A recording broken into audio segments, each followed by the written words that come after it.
Welcome to our webinar. I'm Ron Lucier, your host here. I'm an AS&T NDT Level 3 at the FLIR Infrared Training Center in Hudson, New Hampshire. And I'm here to talk today about the United States Environmental Protection Agency Appendix K rule, which has been recently issued. What is Appendix K? EPA issued a supplemental proposal on 11/8/22, which amended the originally published proposal. So they had published one during the summer, and they went ahead and readdressed some issues that were brought up in the public comments.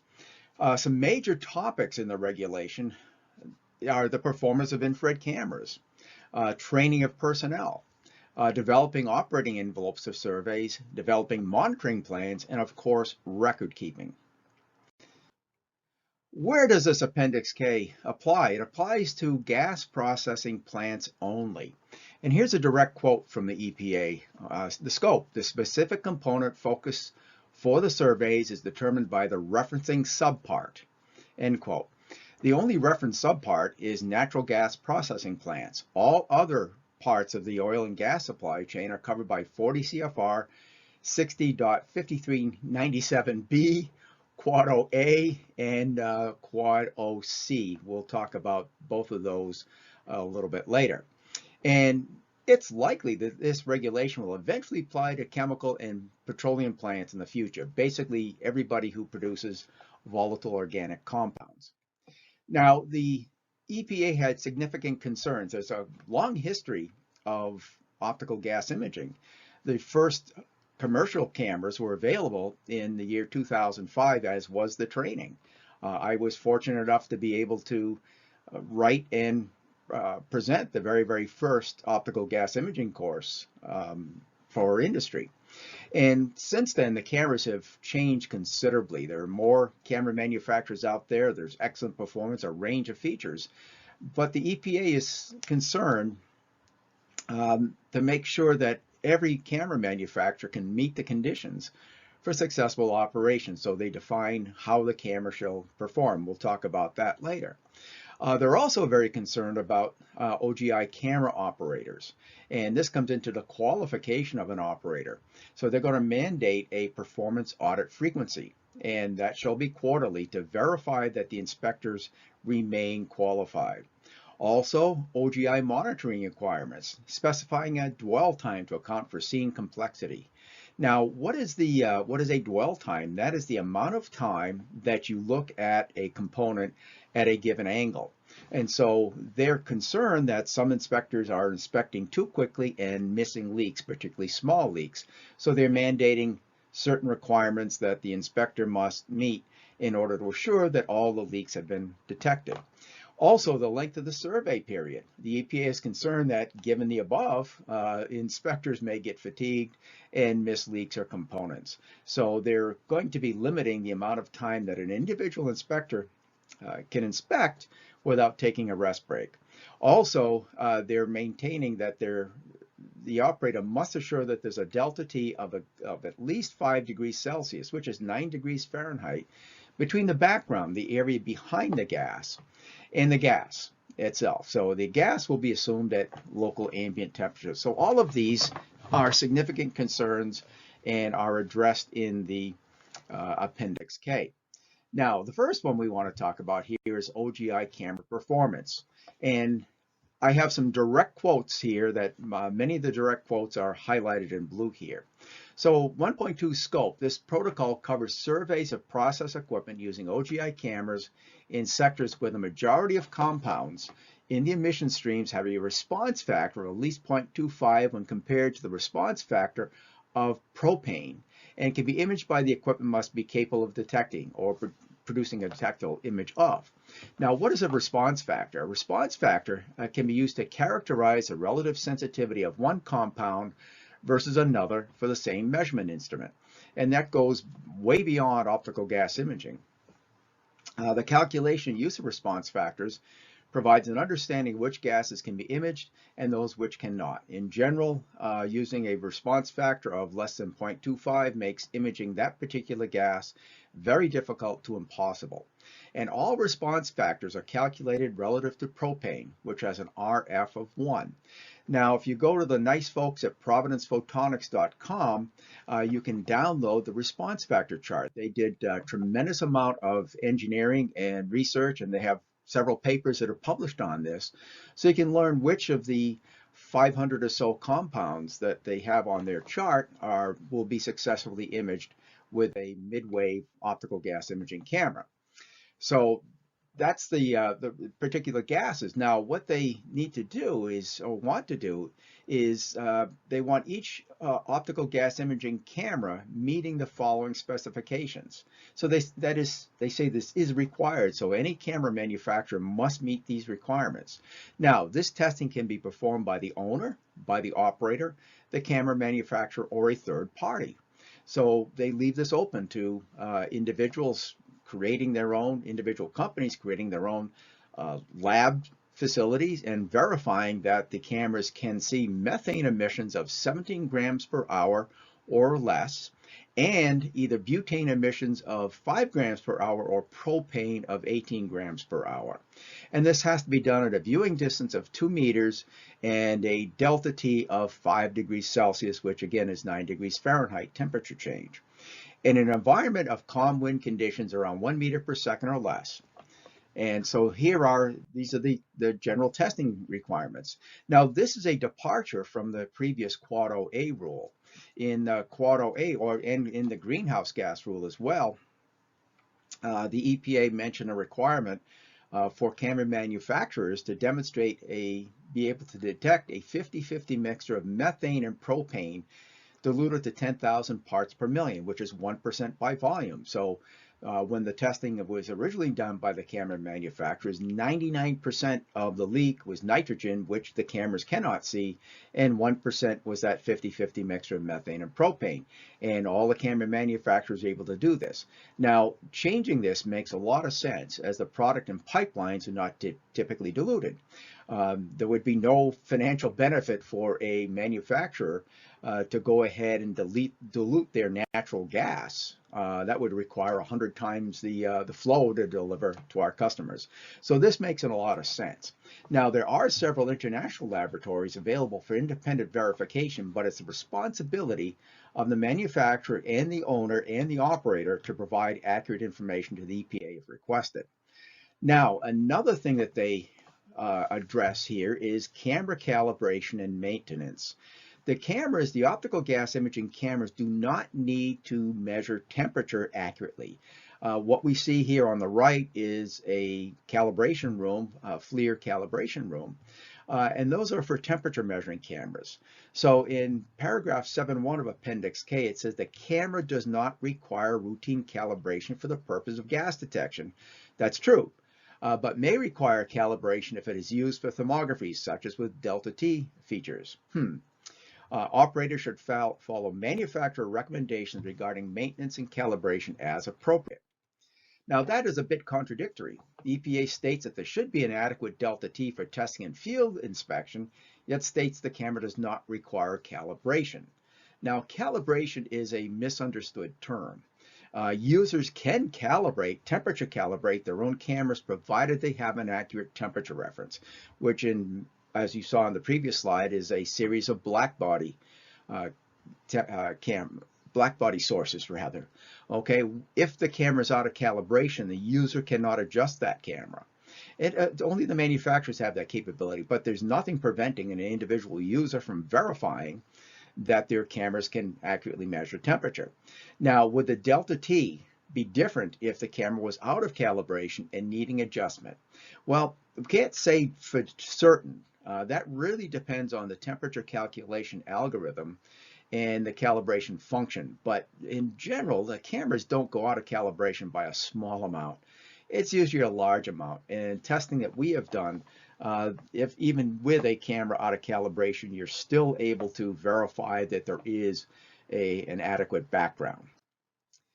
Now, again, the camera does not require routine calibration. and it's really up to the manufacturer. In the case of FLIR, section 3.3 in the optical gas imaging camera manuals, it says gas detection, no recalibration recommendation. In other words, we're not recommending that you have your camera temperature calibrated. And that is due to the ability to detect gases is not influenced by the calibration, will not degrade over time. And if you're going to be using these cameras for additional electrical mechanical scans, we do recommend annual calibration, and that is applicable to every single radiometric. Radiometric means that we can measure temperature. So bottom line on calibration is if you have a camera, you should refer to the manufacturer. That's what EPA says to see whether you need to have your camera calibrated periodically. Now, they address camera operators themselves, the performance of the operators, the qualification of the operators. And there are three training requirements for an operator. The initial classroom training, outdoor field training, so on actual sites, and refresher training. And so there's a heavy emphasis here to make sure that everybody is up to date with the equipment, up to date with their training. And that is, there's some pretty extensive regulations here. Now, the Appendix K places increased emphasis on the training and competence of the OGI cameras. And here's another direct quote. The facility or company performing the OGI surveys must have a training plan which ensures and monitors the proficiency of the camera operators. Training should include classroom instruction and field training on the OGI camera and any external devices. All monitoring techniques, best practices, process knowledge, and other regulatory requirements related to leak detection, so they are relevant to the facility's OGI monitoring efforts. In other words, you should get annual training to make sure that, or initial training to make sure that you really understand the process equipment that's out there, whether it's a compressor, a well, a separator, where you could expect to see gas and where gas shouldn't be expected. And if the facility does not perform its own OGI monitoring, the facility must ensure that the training plan for the company performing the OGI surveys adheres to this requirement. So this is not only for people who have their own OGI programs, this is for folks who hire consultants in. So the consultants performing these surveys must assure to the people who hired them that their training plan makes this and their inspectors are qualified. Now, the camera operator must complete the training before performing the monitoring surveys. Now, classroom training can be at a physical location or online, and has to include all of these topics here. This is just a short list. There are many other concepts here that should be added in training. The fundamental concepts of camera operation. Why and how does the camera detect a gas? Parameters that can affect image detection. Wind, temperature, distance, snow, rain. Description of the components and some sample imagery. For example, here's an image of a gas leak on a compressor, and here's an image of a leak on a well, and here's one on a separator. All these types of components, the more images that you see in your initial training, the better you are training yourself to look for detection. And also camera operating and maintenance instruction. How do we operate a specific camera, and what do we do for maintenance? Daily cleaning, daily inspections, annual trip back to the manufacturer, whatever is available. Okay, and also some procedures for performing the survey. They still require a daily verification check. But they've simplified it. I've covered this in another webinar at some point, but basically if your camera turns on, produces an image, and you can image like a butane lighter or a sample station, you're verifying that the camera has the ability to detect gas that day. Okay, and they're still requiring this. So every day you're supposed to perform a daily verification check, and they give you some latitude on that, of course. Now, procedures for performing the inspection, you just have to understand this, again, this dwell time and the dwell angles, the inspection angles, at what direction we look at, with a caveat here that you don't need to go downwind of a leak to verify it.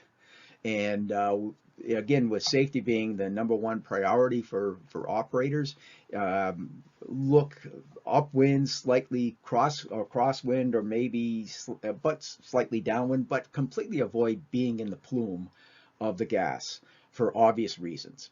And also to assure that all components are inspected. So given a facility, what's the entirety of the list of components, verify that you've inspected it. And as we'll see here, verify that the inspectors had the appropriate rest breaks.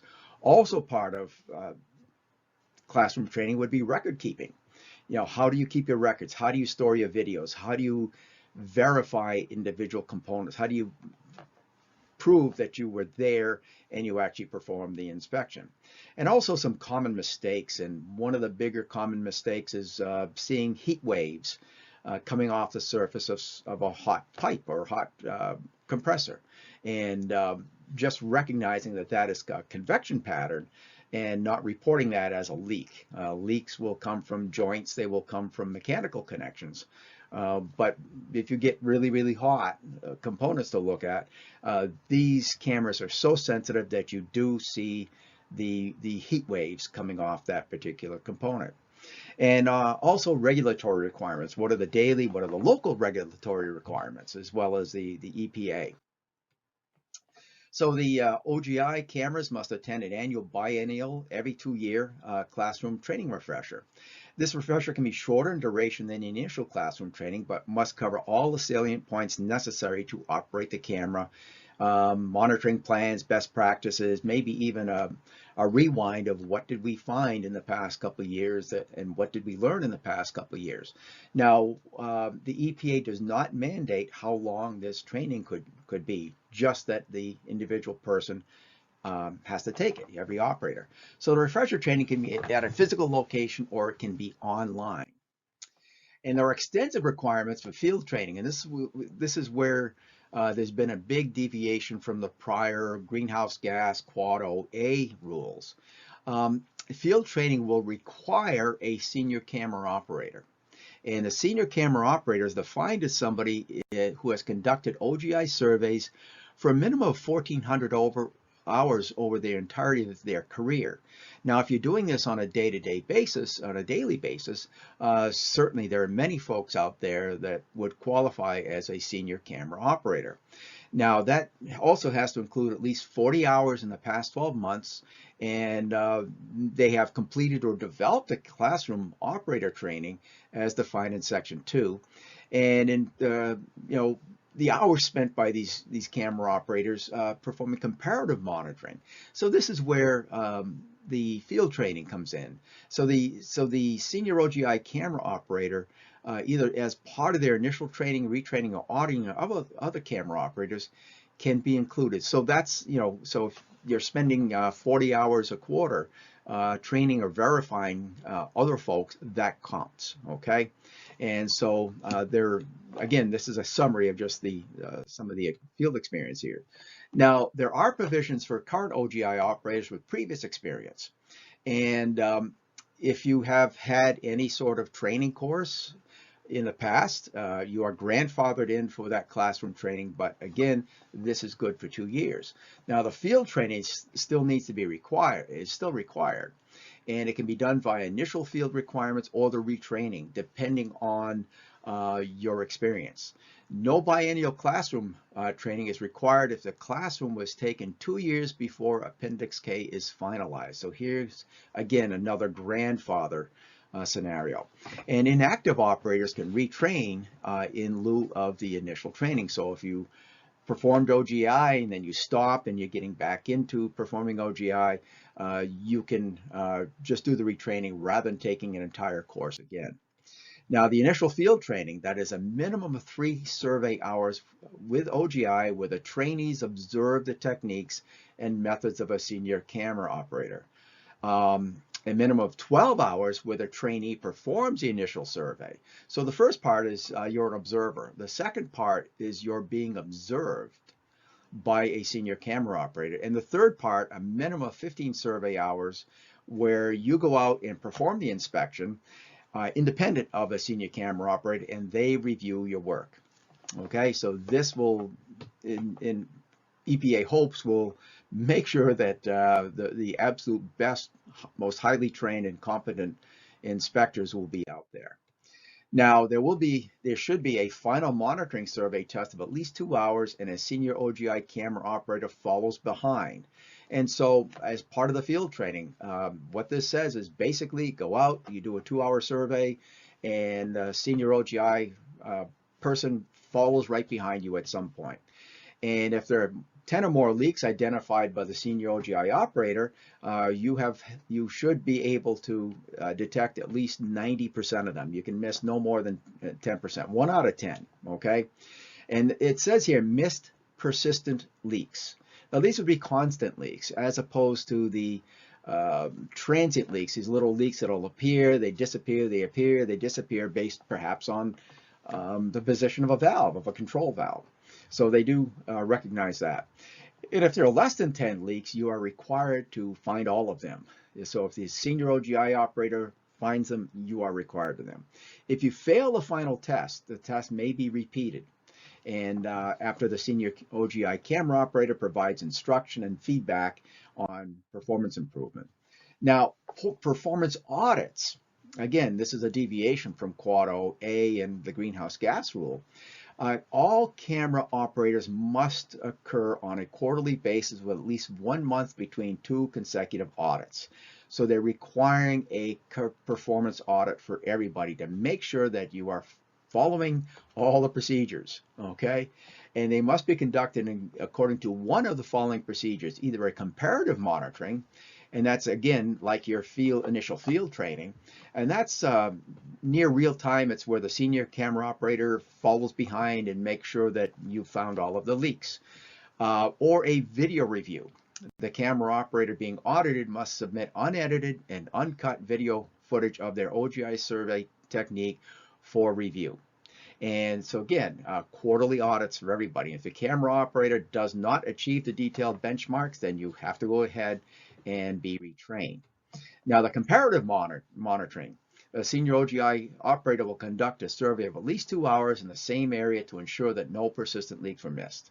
And again, it's the a 10% leak or less than 10, you have to find them all. And the video review, again, this is a 2-hour video of a survey. Multiple monitoring surveys may be submitted. So you go to one location, you're there for 20 minutes. You go to another, you're there for 30 minutes. So you have to submit, up to at least a 2-hour period of your recording. So you arrive at the site, you have a fresh SD card in your camera, start recording, do your whole survey, and as long as you have 2 hours, you can submit that to the senior OGI camera operator, and they will verify that you didn't miss anything. Okay. And again, if you don't achieve this benchmark, then you're back and you have to be retrained as outlined in section 10.4.3 of the regulation. So if an OGI operator requires retraining in 2 consecutive quarterly audits, you got to go back back to square one. Okay, and so this is very, very important that everybody perform up to the requirements that are here. And if you do if you do fail an audit, you have to have a discussion for the reasons for the failure. You didn't account for the wind, you were there at the wrong time of day, you were looking at the wrong components, and then they're going to require a minimum of 8 survey hours where you perform the initial OGI survey with a senior OGI operator, and that's more or less mentor training. Okay, and so this goes into details, but you can see here the idea that the EPA has is to make sure that you are adequately trained and you do a quality job. So also, if you haven't conducted a monitoring survey in over 12 months, then the operator has to complete the retraining requirements prior to conducting surveys. So life happens and you go, you're off the job for a month or a year or so. Then you come back. You've got to go back to the retraining requirements. And if you've not conducted a monitoring survey in over 24 months, you have to complete the biennial classroom training, that training that happens every 2 years prior to conducting the surveys. Okay, so make sure you refresh yourself. Now, there are grandfather operations, previous experience operators. So folks who've been doing this, like myself, for the past 18 years, the OGI camera operators of previous classroom training that included a majority of the elements listed in the section do not need to complete the initial classroom training as described. And again, the final rule date, believe, was in early December of this year, but there's still some question as to whether that's the final rule. So again, if you've been doing this for a while, you can skip the initial training, but you cannot skip that biennial training. Everybody has to go through that training every 2 years. And OGI camera operators who have 40 hours of experience over the 12 calendar months may substitute the retraining requirements, including the final monitoring survey test, for the initial field training request. So even those folks who have do this on a part-time basis, let's say, you're working 1 week out of the whole year doing this, you still have to complete the training, but it's not as onerous as starting from the start. The training rules here are very new, they're very detailed, and the employer of the camera operators have the final responsibility for certifying you. And so it is up to whoever either employs you or hires you to make sure that you meet these requirements. Now, the American Society for Non-Destructive Testing, and it's asnt.org, has a generic written practice for non-destructive test inspectors. It's called ASNT SNT-TC-1A, and that is a great starting point for many firms and individuals. This is a written practice. A written practice is the document used by an employer to certify their inspectors. Now, that document, TC1A, is for all non-destructive test techniques: radiography, ultrasonics, acoustic emission, visual testing, so on and so forth, including thermal infrared, okay? And they don't specifically address optical gas imaging, but it is a great way to say, I am going to structure my company and qualify my people this way, and we incorporate the EPA. And it's a very, very straightforward process to take the information from there, customize it to your individual needs, and have your management sign off and say, here is our certification document. And just as a side note, if you are operating under a written practice and someone says, what makes you certified? And you say, I'm certified to my company's written practice, which meets SNT TC1A, which is, by the way, recognized worldwide as probably the best way to qualify people, okay? And however, as highlighted above, there's going to be extensive training for every single operator that's out there, and record keeping. Okay, so this is a huge step. Some think it's a burden, but at the end of the day, the whole idea is to reduce the amount of fugitive emissions as much as possible. So, but this will be quite the burden. Now, the monitoring requirements, the inspection that you have to do. Okay. The EPA is requiring an operating envelope. It's got to be established for field use of the OGI camera for all potential configurations, okay? And it can be established by the camera manufacturer. And they can say, as we'll see here, the camera operates in such and such a conditions under such and such a wind speed. And creating an envelope here really says we're not going to image when the conditions are outside of that envelope. In other words, let's say it's snowing outside. You're in the middle of a blizzard in the Midwest. That's probably not the best time to be out doing a survey, just because of the moving of the snowflakes and the high wind and the conditions. So that would be an example of an operating envelope, okay?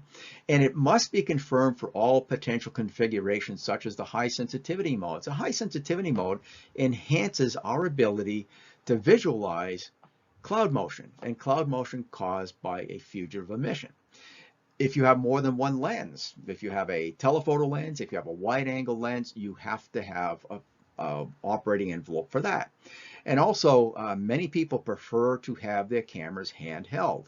Others like to have put their camera on a tripod, which, by the way, is very helpful for finding the really smallest leaks, okay? The very, very small leaks, a tripod. Again, you have to have separate operating envelopes for different configurations. And maybe, there may be other considerations that are here that you'll think about.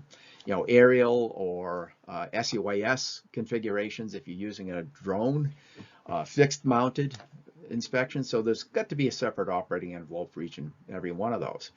And there is no statement that prevents an end user from establishing their own operating envelope. And this is what FLIR did quite a few years ago. This goes back into the original greenhouse gas rule. And this data was done from done at the National Physical Laboratory in the United Kingdom. And this is for a low delta T, so they're talking less than 4.5 degrees Celsius between air temperature and the background. And the numbers are there, 327, 104, 342, 120. Those are individual test numbers. Now, if it is green here, it meant that the camera was able to see that leak. And again, if you look up on the top there, that was the initial greenhouse gas rule, 60 grams per hour of a 50-50 mixture of 1% diluted methane and propane, okay? And so again, we're talking about a very, very, very dilute gas. Now, looking at full mole gas coming out of the pipeline, I personally think that you'd be able to see better. But here, this is the best published data that we have. And really what this says is that if you are, say, 20 meters away from a target, which is quite a distance, that's 66 feet there, in under a 5 to 10 mile per hour wind, you can still image that little teeny tiny gas. But if the wind is between 10 and 15, you can't. Okay, and so that's green. Green means you're good to go, and you can see here at 2.5 feet, even under high wind speed, or 2.5 meters under high wind speed conditions, you're good to go to inspect as long as it's safe to do so. Now, if you go to FLIR.com/instruments/optical-imaging, you can find the National Physical Laboratory report. It has much more data in there than this, but this is just an example of an operating envelope. But again, depending on your location, if you're in a hot location, if you're typically in a cold location, you can develop your own operating envelope. There are requirements in the docket that says you have to have such and such a temperature difference and wind created by a fan or some sort of mechanical motion to create this envelope. But those are the details that are only applicable to someone who is going to generate their envelope. Okay, and so development of the operating envelope is performed using the test gas composition, flow rate, and orifice diameter described previously, and it has to include several variables: the delta T, the viewing distance from the component, and the wind speed. Okay, so that is the basics, but there are quite a bit more conditions that you can evaluate. Now, the burden of developing a generic operating envelope will likely be the responsibility of the camera manufacturers, but that might not cover every single envelope, okay? One item that's missing from the EPA operating envelope is the difference between night and day, difference between a cloudy day and a sunny day. We need some of that energy in the back. So this is something that I think manufacturers can't account for all of this, but the individual owners and operators should. And also, if you're in an area that gets a lot of snow or gets a lot of rain, I believe that you should include the limitations for your operators there. Now, the OGI surveys, how do we conduct those? The monitoring plan must include a description of a daily verification check to perform prior to imaging to confirm the camera is operating properly. So here, this is going to be in your procedures. Confirm that the camera software loads successfully. Confirm that the camera focuses properly. Confirm that the camera produces a live infrared image. And confirm that the camera can perform the delta T check function as expected. If this function will be used to meet the requirements. Now, some cameras have a delta T function built into them and others don't. So this applies to those particular cameras. And ensuring field conditions. Determine the appropriate wind speed and distance. We obviously covered this. Make sure you have an adequate delta T. On a personal note, I think that 5 degree C delta T is way too big. In our training, we tell people 2 degree C delta T, and they have no problem imaging the gas. But that's the EPA, okay? And dealing with the interferences, fog, solar glint, hot backgrounds. These are conditions that you will encounter in the field. And also to ensure that all components are monitored. This is an example of GPS tracing, and it can be turned on in your many cameras. You enable this, and every 10 seconds or 1 minute or some other interval, it's going to record your GPS location. And there's free online software that can be used to trace out exactly where you were. The other thing you can do is to establish a route map. Now that would be burdensome for, if you have 1,200 wells to take a look at, to have 1,200 route maps. But again, that may be an option for some cameras or some facilities. And again, the GPS tracing and tracking is a wonderful technique. Now, the dwell time, very important, and EPA places a lot of importance on this, means the time required to survey a scene in order to provide adequate probability of leak detection. The dwell time is the active time the operator is looking for potential leaks and does not begin until the scene is in focus and nice and steady. Now, the initial EPA rule that came out said 5 seconds per component. Well, that's quite a big time, and they have reduced that to 2 seconds per component. And there's a table to help you determine this. And this is solely per component, and field of view is multiplied by the number of components being inspected. So if you have 12 items to take a look at between valve packing and vents, etc., in one scene here, you've got to multiply that by 2 seconds per component and verify. And this is good practice. Sometimes it's easy to say, yeah, I don't see a leak, and other times it's a good idea to say that I stood there and I stared at this area for a long period of time and I did not see anything. Okay. And so again, an example, a subsection view with 5 components would need a dwell time of 10 seconds per angle. So they're talking about the dwell time and the dwell angle. How far, what sort of angle do you look at, provided that you don't get downwind, okay?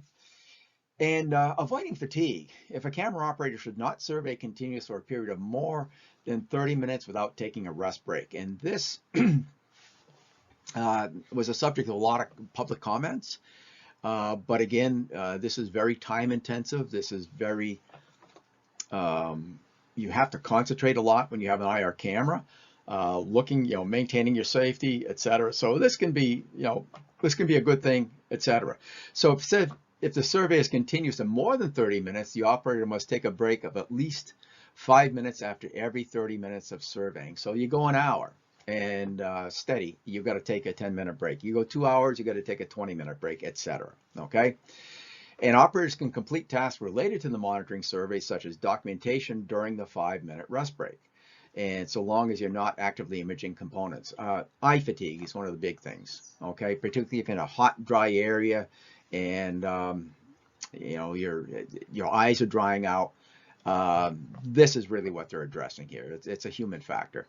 And so if continuous surveying is desired, 2 camera operators should be employed to make sure that one gets a chance for a rest. Now for documentation, the name of facility, date, approximate start and end times, that can be gathered by simply taking as many inspectors do, you take an initial video, you do a safety survey, and have the time and date right on your video.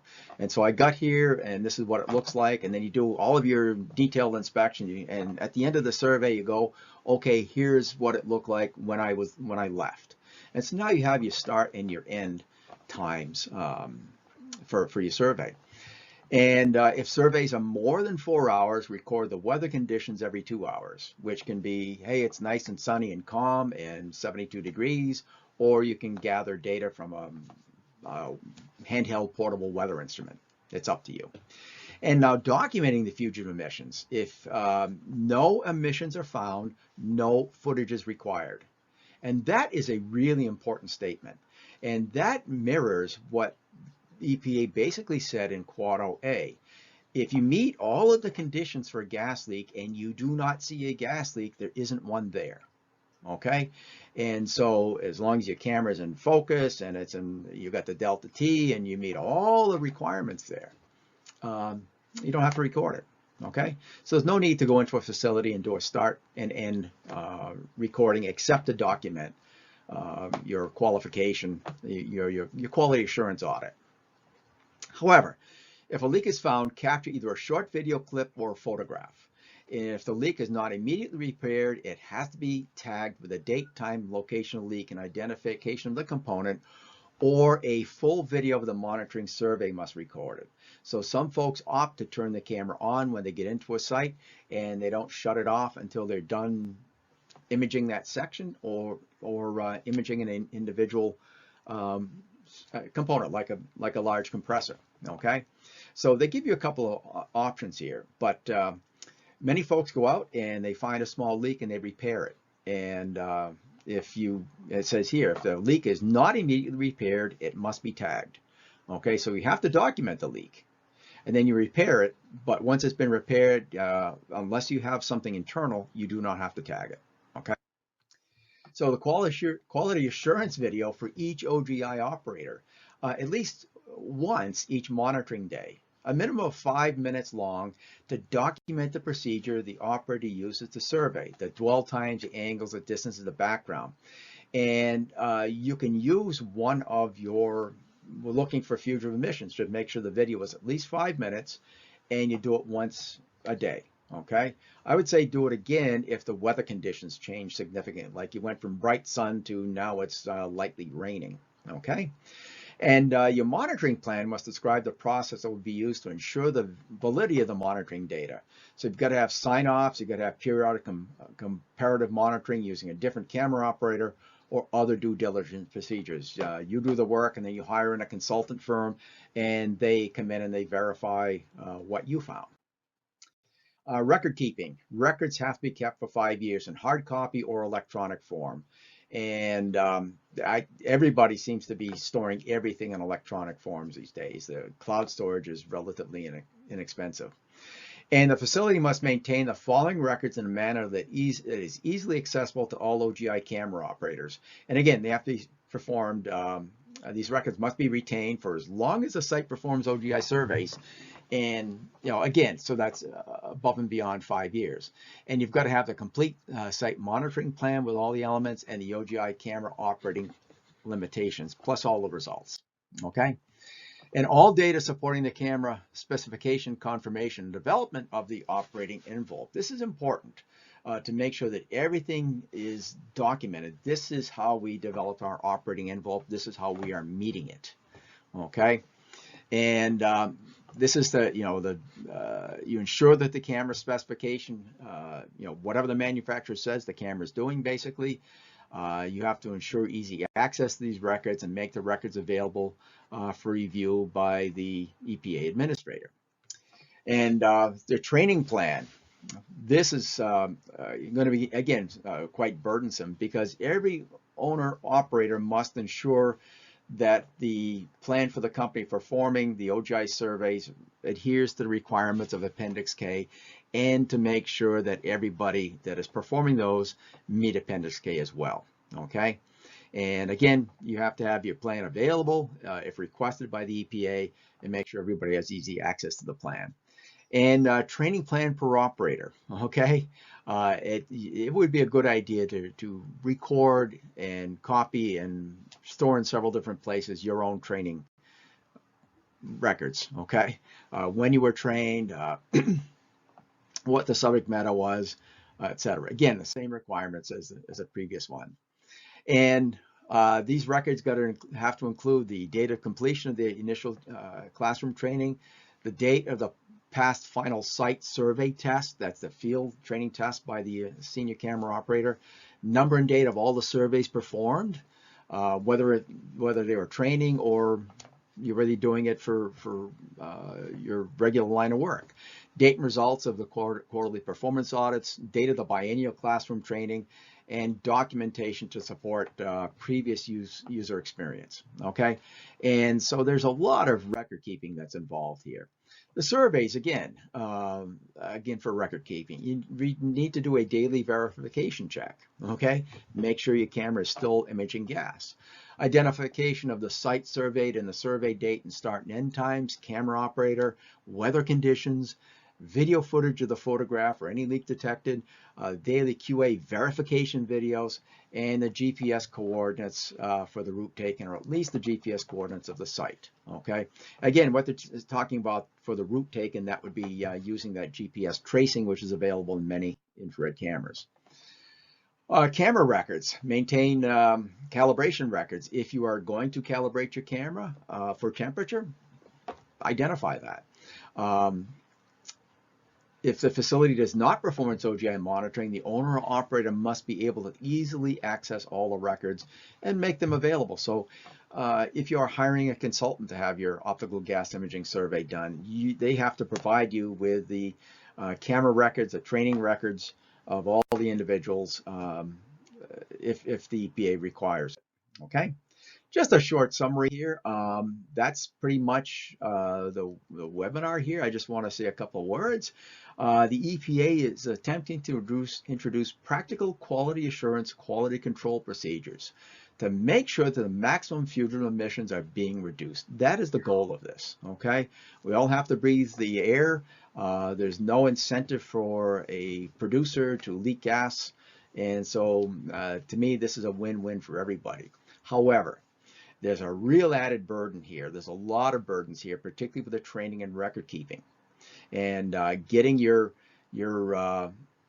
folks up to speed and making sure everything is documented. Matter of fact, if those who are familiar with the commercial nuclear power industry, pretty much everything that the EPA is adding into Appendix K here as requirements are normal everyday practice for the nuclear power industry. The documentation of people's qualification, the continuous training, the QA, QC audits, it's all there. And optical gas imaging as a technology, it's still in its infancy, okay? Again, 2005 is the first practical commercial camera, and today is 2023, so that's 18 years. You know, the technology is changing, the different types of cameras that are out there and different inspection technologies, they're all changing, and the regulations will change as well. And both are likely to continue rather. So anyway, that's our webinar. Thank you for your attention. I'm Ron Lucier, and here's my contact information. I would be happy to spend some time talking by email. If we had to do a quick Zoom, I'd be happy to do that. But it's been my pleasure, and thank you for attending our webinar today.